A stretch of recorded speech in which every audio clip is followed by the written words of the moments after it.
Ma'osur Yeshuati Lecha na'eh leshabeach Tikon bet tefilati V'sham toda nezabeach Le'etachin matbeach Mitzor hamnabeach Az egmor beshir mizmor Chanukah hamizbeach Az egmor beshir mizmor Chanukah hamizbeach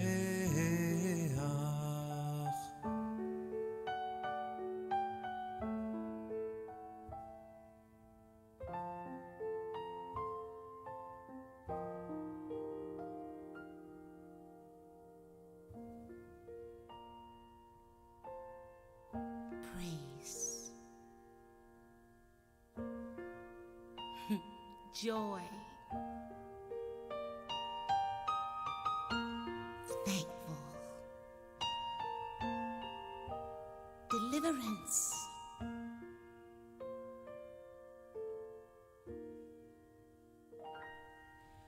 Rock of Ages, let our song praise your saving power. You amid the raging foes were our sheltering tower. Furious they assailed us, but your arms availed us, and your word broke their sword. When our own strength failed us, and your word broke their sword. When our own strength failed us.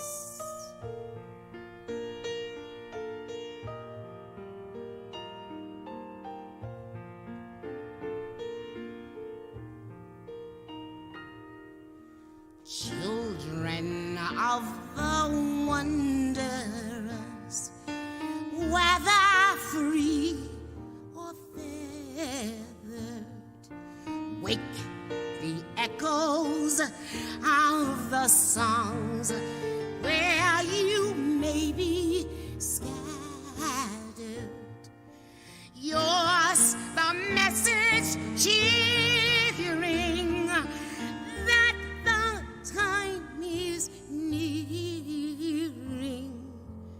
which will see all men free, tyrants disappearing, which will see all men free, tyrants disappearing.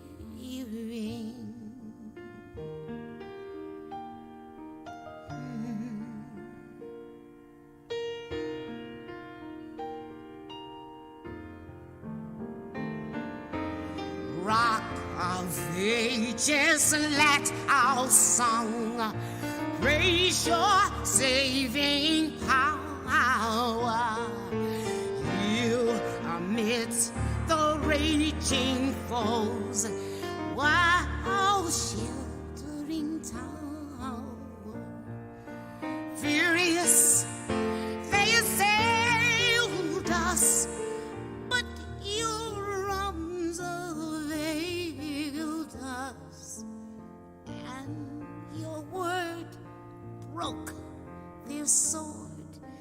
When our own strength failed us, and your word broke their sword. When our own strength failed us. Praise,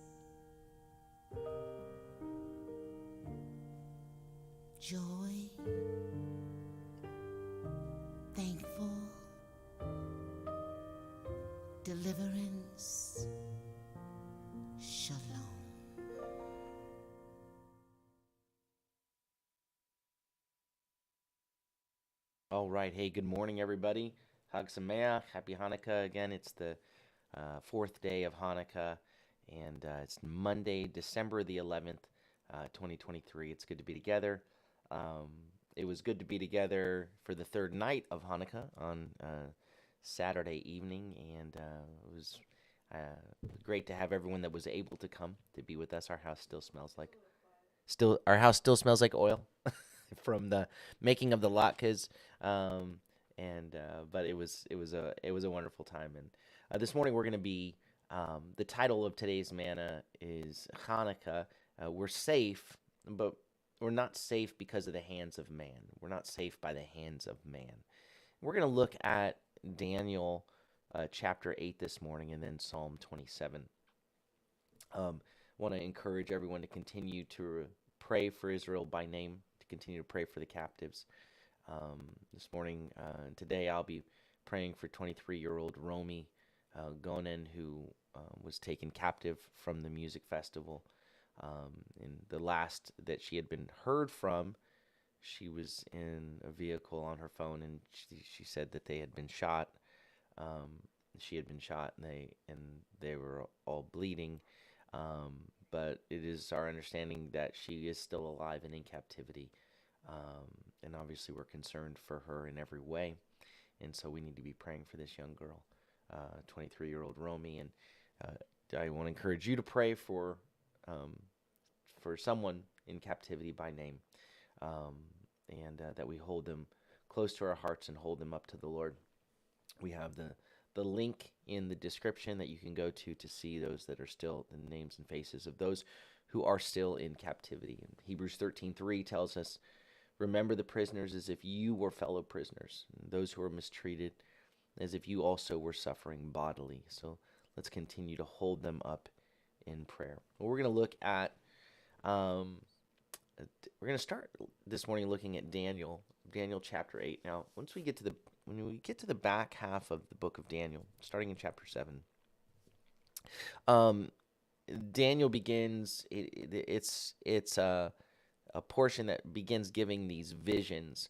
The Lord gives these visions to Daniel, and they're visions for the end times. They're visions that continue to even spell out some of the vision that the Lord had given Nebuchadnezzar when he gave him the picture of the four kingdoms in the statue that he saw. And so one of the things that when we look at end times prophecy, and we'll there are times where things are not exactly clear and they become clearer. There are times where things are explained, and in Daniel chapter 8 there is some that is explained, and yet of course to Daniel it would have been, it's in the future. It's nothing that he can, particularly when it comes to Greece and so forth, it's nothing that he can see coming. And yet there is the possibility, and we see this in where there can be an immediate application or a prophetic fulfillment, and then a greater fulfillment and in the end times. And so what we see, the reason we're going to look at Daniel chapter 8 this morning is because it does seem to point to, and it's widely understood to point to Antiochus, to the Maccabean, not the Maccabean revolt, but to the whole, to everything surrounding Hanukkah, that we see it pointed to, and yet it's not necessarily fully fulfilled simply in the story of Hanukkah, but is more likely pointing to something that has greater fulfillment, and will in the end of days. So as we look, Daniel chapter 8, verse 1. There's a portion, the first 7 chapters of Daniel are actually written in Aramaic, which is very similar. It looks exactly like Hebrew. A lot of the words in Aramaic are the same words as in Hebrew, and then there are other words um, that are different. So they're very closely related languages, and of course, it would have been written in um, Aramaic, as that portion would be in Aramaic, um, as that would have been the language that they were using in when they were in Babylon. And yet, this last portion, beginning in Daniel chapter 8, is written in Hebrew. And Daniel chapter 8, verse 1 says, "In the third year of the reign of King Belshazzar, a vision appeared to me, Daniel, after the one that had appeared to me earlier. In the vision, I saw myself in the citadel of Shushan, which is in the province of Elam.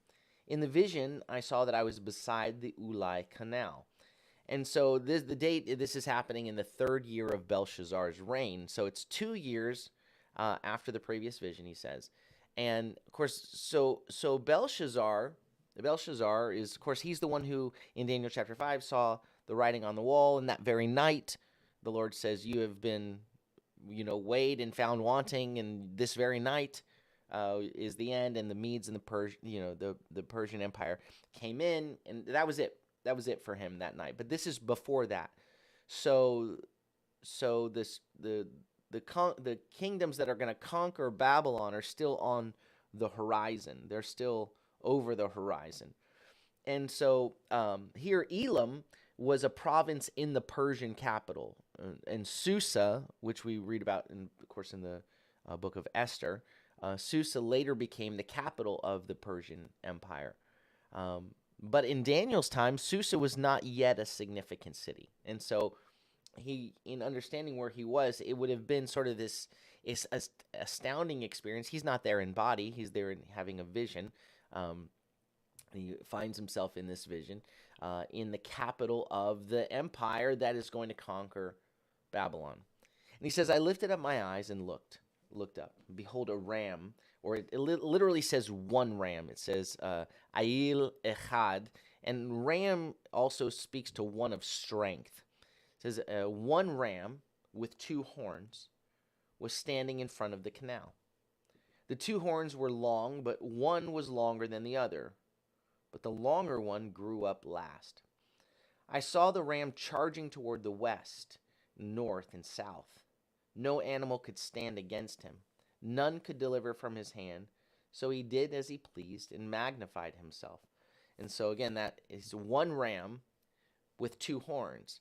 And the two horns on the single ram point to the Median Persian Empire, which is going to be explained later in this chapter in verse 20. But here it's recognized to be one ram, but two distinguishable parts. And it says the longer one seemed to grow in front of Daniel, having initially been shorter. So both the nations wore horns. The horns speak of the power of the monarchy. And so the one horn, which grew up higher than the other, represents the Persians, who raised themselves up above the Medes. And so you have a ram, and you have a goat, and these are emblems of kings and princes and chiefs. And this occurs throughout Scripture. Closer to the mic.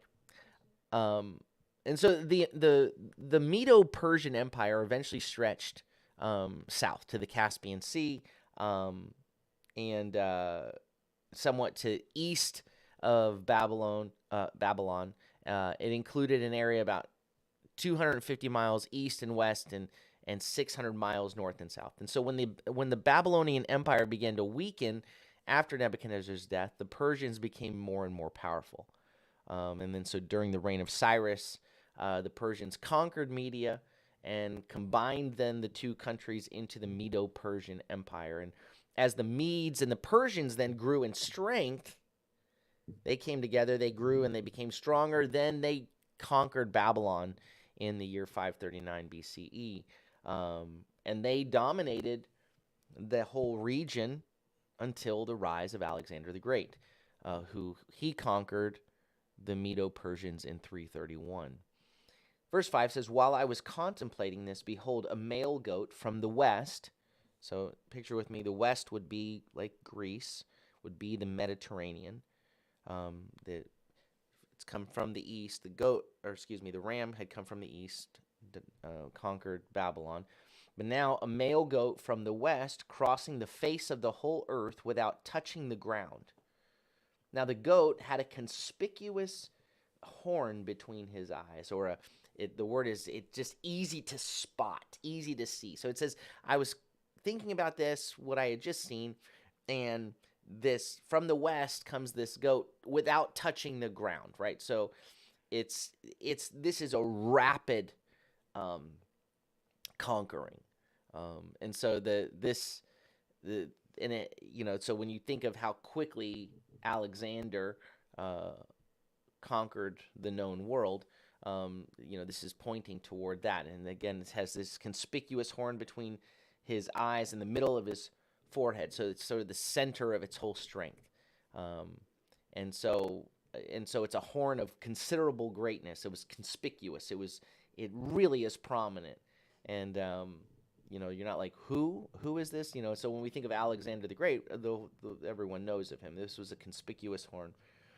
Verse 6, he came up to the two-horned ram that I had seen standing beside the canal and charged it with raging strength. I saw him attacking the ram furiously, striking the ram and shattering his two horns. Now the ram was not strong enough to stand against him, so he knocked the ram to the ground and trampled him. No one could rescue the ram from his power. Right, so the goat runs up, he conquers this one that's coming without touching the ground, crushes the Medo-Persian Empire in the same way that they had crushed others. No one could deliver from their hand, and now no one could deliver them from his hand.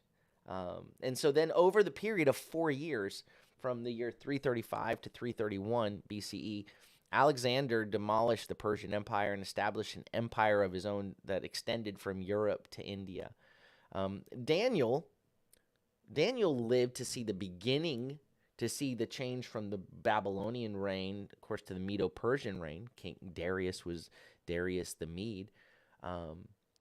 But the coming of the Greek Empire, Alexander, was more than 200 years later. So this is entirely, for those who are somehow suspicious, or they doubt the prophetic, this is 200 years in advance of that. At the time that this vision was given, even the coming of the Medo-Persian Empire was still 10 or 11 years away. We read in verse 8, the male goat became exceedingly great, but as soon as he became mighty, the large horn was broken, and in its place 4 prominent horns grew up toward the 4 winds of heaven. So at the height of its strength, the horn was broken. And so, and we know that Alexander died suddenly. He was 39 years old, kind of in a drunken stupor in Alexandria. But he died in the very height of his career. And it says 4 conspicuous horns came up in its place, and they represent considerable power. But following Alexander's death in the year 323, his empire was divided under 4 generals, his 4 main generals. So Ptolemy was given Egypt and the surrounding territories, would have included Judah. Then Seleucus was given Syria and Asia Minor and lands to the east as far as India. And so there was often between the Ptolemies and the Seleucids, where Judah was like a border, there was often conflict between them over the land of Judah. Judah was right in the middle of it. There was one of his generals, Lysimachus, was given Thrace and the surrounding territories, and then Cassander was given Macedonia and Greece itself. So these are these 4 kingdoms, and you have Cassander to the west, Seleucus toward the east, Ptolemy toward the south, Lysimachus toward the north. Verse 9 says, out of one of them came forth a small horn, which grew extremely large to the south and the east, and toward the beautiful land. It grew as high as the host of heaven, and hurled some of the host of the stars down to the earth and trampled them. It set itself up to be as a great prince, as the prince of the host. It took away from him the daily offering, and the place of his sanctuary was thrown down. The host was given over along with the daily sacrifice in the course of its rebellion. It will hurl truth to the ground and prosper in what it does. Then I heard a holy one speaking, and another holy one said to the one who was speaking, "How long will the vision last? The daily sacrifice be forsaken because of rebellion, the sanctuary be surrendered, and the host be trampled." And then he said to me, "For 2,300 evenings and mornings, then the sanctuary will be vindicated." And so, with this portion, this is where we can see in sort of a more immediate fulfillment what happened with Antiochus. And yet, this, which we'll not get into at this time, but this, I have no doubt, speaks to much more than Antiochus, in the same way that Isaiah 14 speaks to more than simply the king of Tyre. It does, and yet it speaks to more than that. So the little horn, though, concerning, since we're dealing with Hanukkah today, little horn came out of the Grecian Empire, not the Roman Empire. So this is a little bit different with the little horn of Daniel chapter 7, which grew out of the Roman Empire. But we're not going through the book of Daniel today, just this chapter. The Seleucids from the east, the Ptolemies from Egypt, the south, were in continual confrontation. And again, usually the land of Israel was caught in the middle of these military engagements. Since territorially, Israel served as sort of a buffer zone between the two superpowers. So in 198 BCE, the Seleucids finally took control of Israel, which here is the beautiful land. And Seleucid ruler Antiochus Epiphanes began leading in the year 175. He ruled from 175 to 164. And within 5 years after he took the throne, Antiochus IV was able to consolidate power in his own area as well as wage war against a large army of Egypt.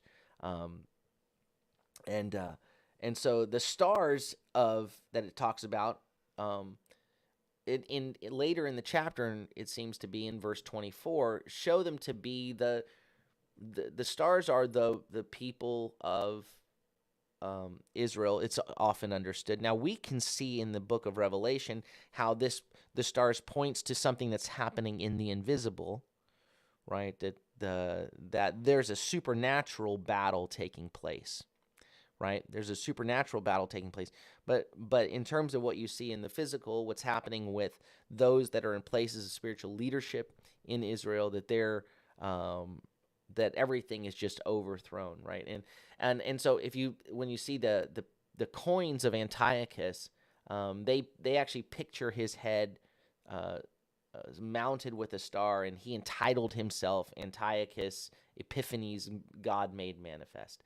That's how he titled himself. And so perhaps it is the case that an attack on the temple in Jerusalem and on the people of Israel and the priesthood is presupposed to implicitly be an attack on God, and this is a spiritual war. Jewish history, especially when you read it in 1st and 2nd Maccabees, reveals that Antiochus was a determined enemy of the Jewish religion. He did what he could to stamp it out. So as we see in verses 11 and 12, as they indicated here, he stopped the sacrifices of the temple, caused its desolation. He issued decrees forbidding Jewish people to keep from keeping the Shabbat, forbidding them from the holidays. He forbade them to circumcise their sons. He positioned the Greek god Zeus in the holy temple. He sprinkled the blood of swine in the Holy of Holies. This was an act that in 1st Maccabees, it became known as the abomination of desolation. And the land was garrisoned with soldiers who were there to enforce his wishes. And so he imposed kind of a cultural totalitarianism on the people that he dominated, including the Jewish people. And so, of course, as the story of Hanukkah speaks of, many of the Jewish people resisted and persisted in maintaining their faithfulness to the Lord. It speaks here of the 2,300 evenings and mornings, and it speaks of when it speaks of the it says, how long will the, verse 13 say, how long will the vision last? The daily sacrifice be forsaken because of rebellion. He said to me, verse 4, for 2,300 evenings and mornings. So it's forsaken here because of the rebellion, right? Or the the rebellion, the transgression that causes horror. There's a rebellion there. And the 2,300 evenings and mornings are approximately, it is understood to be 1,150 days, or approximately 3.5 years by some, or they say it's 7 years. If you take 2,300 evenings and mornings, so the period from the erecting of the pagan altar in the temple to the rededication of the sanctuary was 3 years and 10 days when from what's understood in First Maccabees. First Maccabees 1:54, which I'll read, says, on the 15th day of the month of Kislev, in the year 145, King Antiochus set up the awful horror on the altar of the temple. And in First Maccabees 4, it says the 25th day of the 9th month, the month of Kislev, in the year 148, was the anniversary of the day the Gentiles had desecrated the altar. So you have there just over 3 years, and when you think about even before that and after, it seems to be that this would approximately point to something that could be understood literally regarding the story surrounding Hanukkah. And yet I believe there is, as we see these kinds of numbers repeated in the book of Revelation in a more figurative way, that there's a literal and a figurative that are working hand in hand. There is spiritual meaning in the reality, excuse me, or in the literal. Verse 15. Now it happened that while I, Daniel, was watching the vision and trying to understand it, behold, standing before me was one with the appearance of a man. It says it was like the vision of a man. A gavar is the man, and when a gavar is kind of it's kind of a macho word for a guy. I mean, he's a tough guy, and so there's a strength there, like a young man who's of strength, but he had a vision of one who had the appearance of like a strong man. And it says, then I heard a human voice coming from between the banks of Ulai, calling out, saying, Gabriel, make this man understand the vision. So there's one that had the appearance of a gavar, and then his name is Gavrael, right? Man or strong man or of God. Gavrael would be this mighty man of God. And so that's the name, Gabriel. And he came near to where I was standing, and as he approached, I was terrified and fell on my face. But he said to me, Son of man, understand that the vision pertains to the time of the end. And while he was speaking to me, I fell into a deep sleep with my face to the ground. But he touched me and stood me up. Right? So he says this is about the times of the end. And so, yes, it's pointing for him, Antiochus is hundreds of years away. So that's also the time of the end. And yet it's pointing to something even further than that. And there are, just like we've talked about how the day of the Lord, there's the day of the Lord that happens on these occasions, and yet they all are leading up to the ultimate day of the Lord. Verse 19, he said, behold, I'm going to inform you about what will happen later in the time of wrath, for the vision pertains to the appointed time of the end. Right? So this is the final period, the time of wrath. And again, First Maccabees speaks of Antiochus' persecution as the coming of a very great wrath on Israel. But again, so that you have like prophetic fulfillment that's in the short run, and yet a greater fulfillment that's yet to come. Verse 20, the ram that you saw with the two horns stands for the kings of Media and Persia. Verse 21, the male goat is the king of Greece. Now, it doesn't use the word, the word for Greece is the word Yavan, because the word Grecia does not actually appear in the Hebrew Bible. Instead, the word that's used is a word that's mentioned in Genesis chapter 10, verse 2, as one of the sons of Japheth, Noah's son Japheth, and his grandson was Yavan. So this is the king of Yavan from this place. So we understand to be Greece. It says, so the male goat, is the king of Greece, and the large horde between his eyes is the first king, right? Alexander. The four horns that replace the one that was broken represent four kingdoms that will arise from this nation, though not with its power, right? So those are the four generals, the four lesser Hellenistic kingdoms.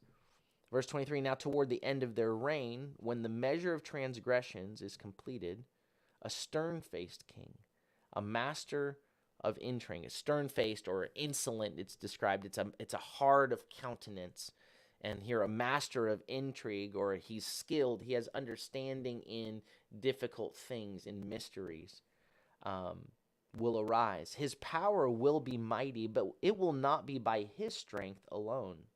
Right? So this points to that this is what you see in the physical is a supernatural battle. His power is not because of his strength alone, right? So this is demonically, satanically inspired, that the kingdoms that have risen up against God's people, against God's purposes, it is not by their strength alone, right? But it is the rebellion of the enemy, of the rebellion of Satan against God, against his people.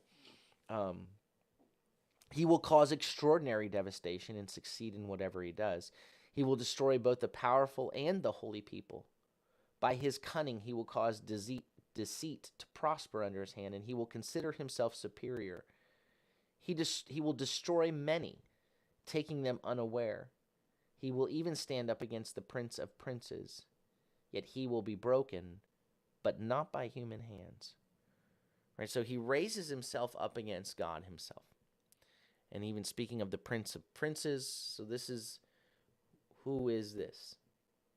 And so, of course, many people that don't believe in Yeshua don't see Yeshua here in the end times, but they equate this with the idea where in Psalm 136:3, speaking of God, it calls him the Lord of Lords, but here it speaks of the Prince of Princes. And so this supreme leader is this Prince of Princes, and Antiochus sets himself up, or this demonically, satanically inspired ruler sets himself up against. But it says this, he will be destroyed, right? He's empowered, he's strengthened, and it's not his own power, but he's also going to be destroyed. It says, he's going to be broken, but not by the hands of man. Right? Our safety is not going to become from what man can do. This is by the hand of God. God will, in fact, take care of this situation. And he doesn't need us to accomplish his purposes. He calls us alongside to accomplish his purposes in us. And it is said regarding Antiochus that he is said to have died suddenly in Persia in 164, that he fell from a roof in a demented state. And so his end came upon him. And the chapter ends with, and we're almost done, it says, now the vision of the evenings and mornings that has been told you is true, but seal up the vision, for it concerns many days from now. Then I, Daniel, was stricken and languished for days. Then I got up and went about the king's business, but I was astounded at the vision, and no one could explain it. It was something that he was given explanation of, and yet it didn't really clear a lot up for him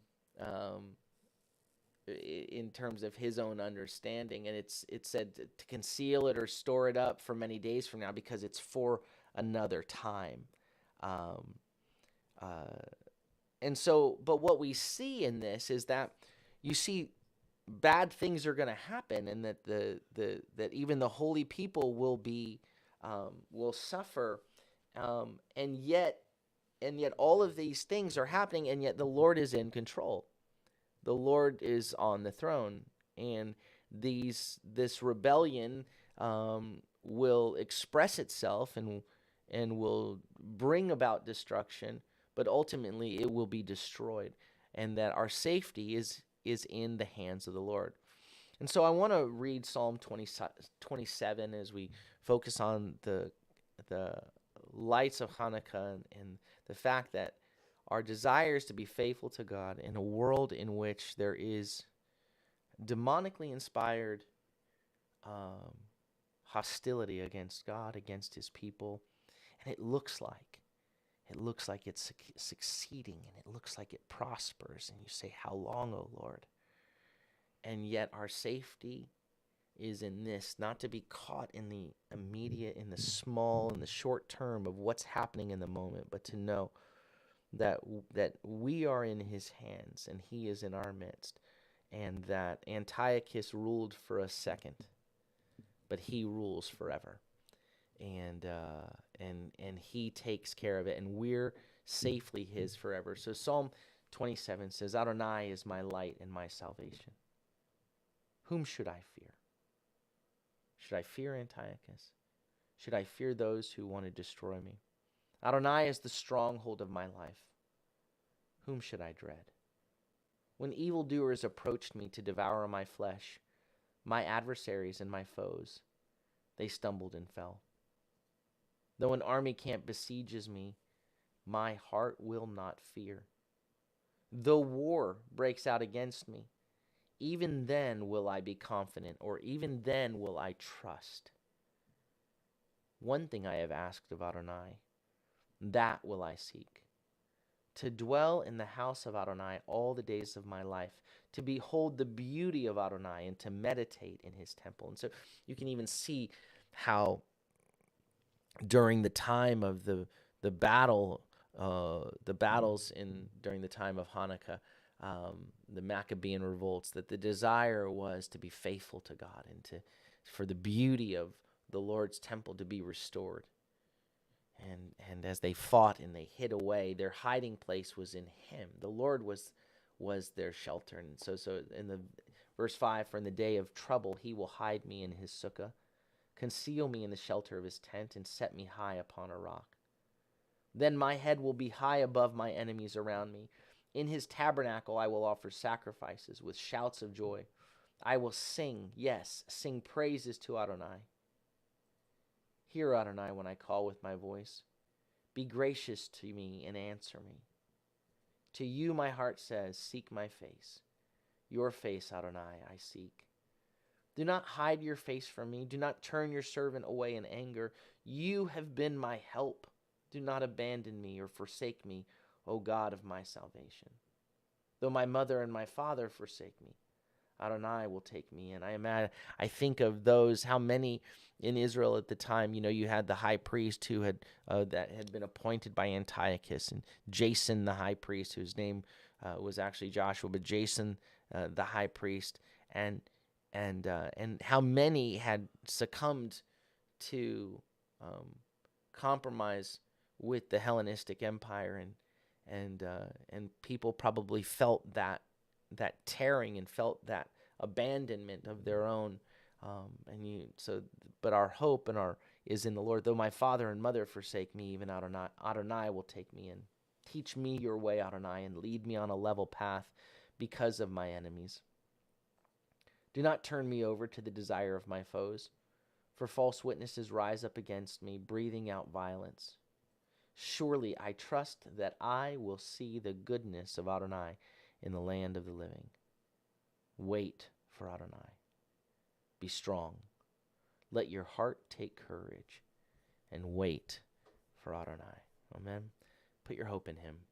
On this Hanukkah, we shine. The Lord is our light and our salvation. He is our shelter. He is our refuge. He is the one that has it in his hands, that he can say to Daniel, here's what's coming, so that when it comes, you can know, so that we can know that when it looks like the little horn is rising up and ruling and prospering and all he does, that in the end, he will be brought down, not by the strength of man. I don't have to look to man, lean on man, depend on man, but look to the Lord and wait on the Lord and trust in him. On this Hanukkah, remember that he, even when we're outnumbered, he is our strength. He is our deliverer. He is our safety. Amen. And worship him and walk in that confidence, in that assurance of heart that he's got you. Stay faithful to him. Amen. All right. Well, may the Lord bless you and keep you. May the Lord make his face to shine upon you and be gracious unto you. May the Lord lift up his countenance upon you and give you peace. Shalom, shalom. Chag Sameach. Have a beautiful day.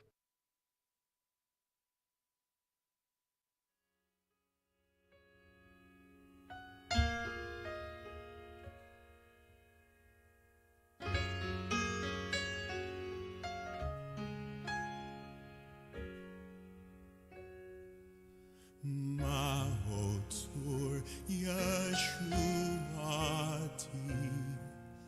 L'cha na'el l'shabeach Tikon beit tefilati V'sham toda l'zabeach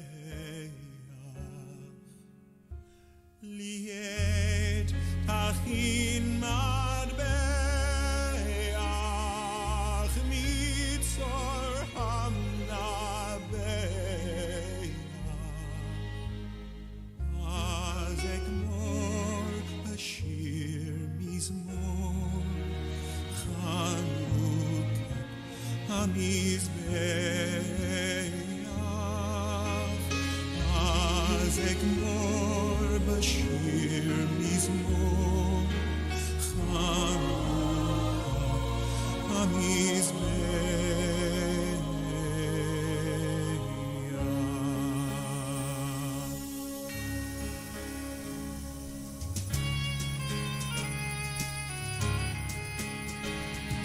Rock of ages, let our song praise thy saving power. Thou, amidst the raging foe, wast our sheltering tower.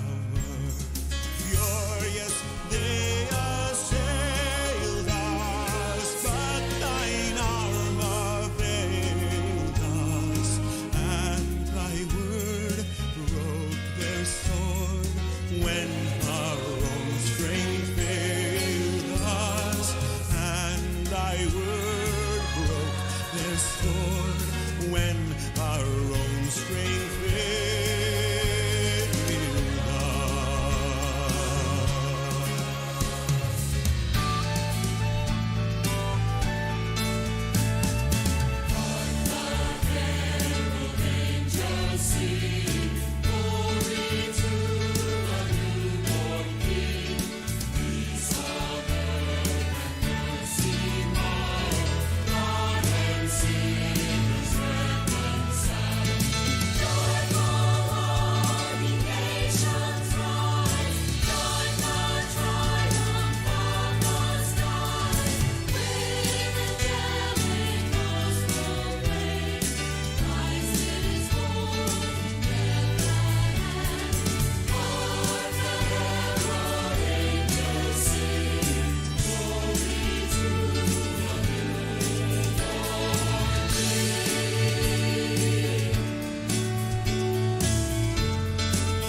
tachin matbeach mitzor hanabeach az egmor